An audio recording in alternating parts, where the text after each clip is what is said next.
Y'all, good morning. Thanks for choosing Sunrise to wake up with as we get our new week started. A lot of our eyes and focus on Hurricane Erin, and we're watching it closely offshore, and tracking the tropics is the next big thing to kick off this week. And our latest satellite picture showing a healthy and impressive hurricane currently located over the Atlantic. Some of these tropical rain bands of Erin's making their way through Hispaniola, as well as in Turks and Caicos, as well as through the Bahamas this morning. And what we'll continue to do is watch as Erin drifts to the north-northwest throughout today, and the turn northward becoming a little sharper as we get into our Tuesday as well as our Wednesday.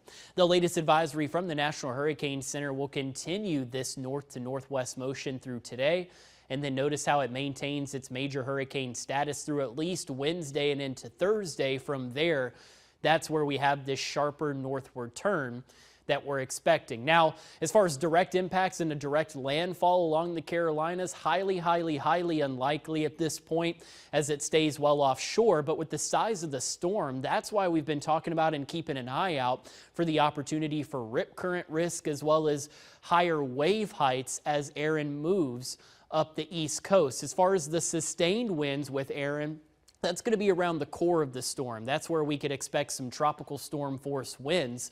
And notice how as we head throughout the day and get into our Tuesday and Wednesday, the core of these very strong winds staying around the center of Erin. And as far as the chance at a tropical storm force wind or gust near the Carolinas, South Carolina looking in the clear with our latest forecast data, and only a 5 to 10% chance, very low chance of tropical storm force winds for the Crystal Coast of North Carolina, as well as the Outer Banks. Though keep in mind, with higher surfs and higher wave heights, there have been some evacuation warnings in place for parts of the Outer Banks, something we'll keep an eye out for, of course, but thankfully no direct landfall or impacts in the sense of dangerous winds or rain with Erin as it stays well offshore.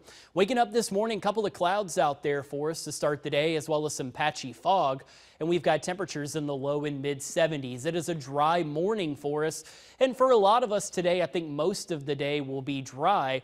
Once we heat it up, though, we're going to keep an eye out for a couple of pop-up thunderstorms. Before these fire up, today's high temperature 94 degrees, and it's as we reach the heat of the day where we're going to keep an eye out for a couple of these isolated showers and storms. So it's a dry morning out there.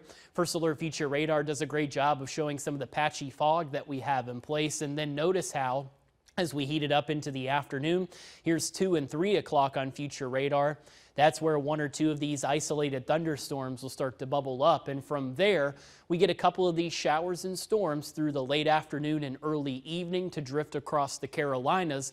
Once we get into the early hours of the night tonight, though, any leftover shower or storm will fall apart quickly without the heat of the sun to maintain it. And so from there, I think we'll briefly dry out overnight tonight and into our Tuesday. From there, as Erin's moving up the coast, we get a northeast wind that'll keep us cooler. Only upper 80s for highs tomorrow. Wednesday, we barely get to the 90-degree mark.